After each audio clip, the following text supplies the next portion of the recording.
ఇంత టేస్టీగా ఉండే టమాటో పచ్చడి ఎప్పుడైనా తిన్నారా?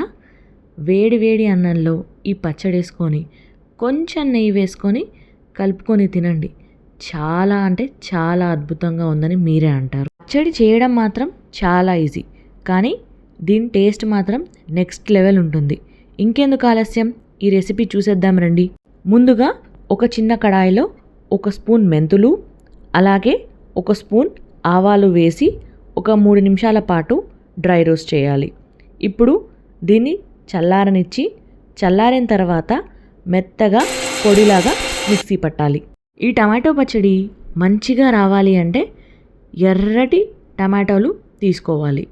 వీటి వల్ల మంచి రంగే కాకుండా మంచి రుచిగా కూడా పచ్చడి ఉంటుంది. టమాటోలని చిన్న చిన్న ముక్కలుగా చాప్ చేసుకొని పక్కన పెట్టుకోవాలి. ఇప్పుడు ఒక ప్యాన్లో 3 నుంచి 4 టేబుల్ స్పూన్ల ఆయిల్ యాడ్ చేసుకోవాలి. ఈ పచ్చడికి ఆయిల్ కొంచెం ఎక్కువే పడుతుంది. ఆయిల్ హీట్ అయిన తర్వాత 7 నుంచి 8 వెల్లుల్లి రెబ్బలు, 4 నుంచి 5 ఎండుమిర్చి, 1 స్పూన్ శనగపప్పు, అలాగే 1 స్పూన్ మినప్పప్పు, వాటితో పాటు 1 స్పూన్ జీలకర్ర, అలాగే 1 స్పూన్ ఆవాలు వేసి చిట్లనివ్వాలి. 1 రెమ్మ కరివేపాకు కూడా యాడ్ చేసుకోవాలి.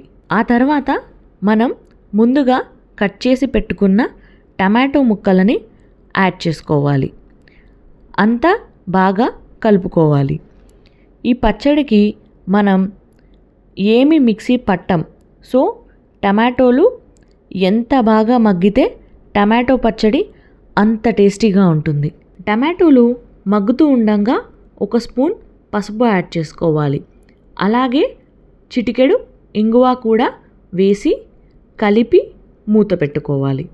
ఒక 5 నిమిషాల పాటు మూత పెట్టుకొని ఉంచి టమాటోలు అడుగంటకుండా ఒకసారి బాగా కలిపేసి రుచికి సరిపడా ఉప్పు యాడ్ చేసుకోవాలి.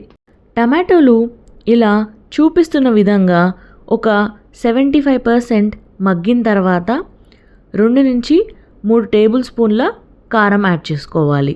మొత్తం బాగా కలిపిన తర్వాత మనం ముందుగా మిక్సీ పట్టిన ఆవ మెంతు పొడి కూడా యాడ్ చేసుకోవాలి. పచ్చడి నుంచి నూనె తేలుతూ ఉంటే మన పచ్చడి రెడీ అయిపోయినట్టే. అన్నంలోకి చాలా చాలా రుచిగా ఉండే ఈ పచ్చడిని మీరు కూడా ట్రై చేసి ఎలా ఉందో చెప్పండి. మీకు మా రెసిపీస్ నచ్చినట్టయితే లైక్, షేర్, సబ్స్క్రైబ్ చేయండి. మరికొన్ని మంచి అలాగే ఈజీగా చేసే రెసిపీస్తో మీ ముందుకు వస్తాం. అంతవరకు బాయ్ మరి.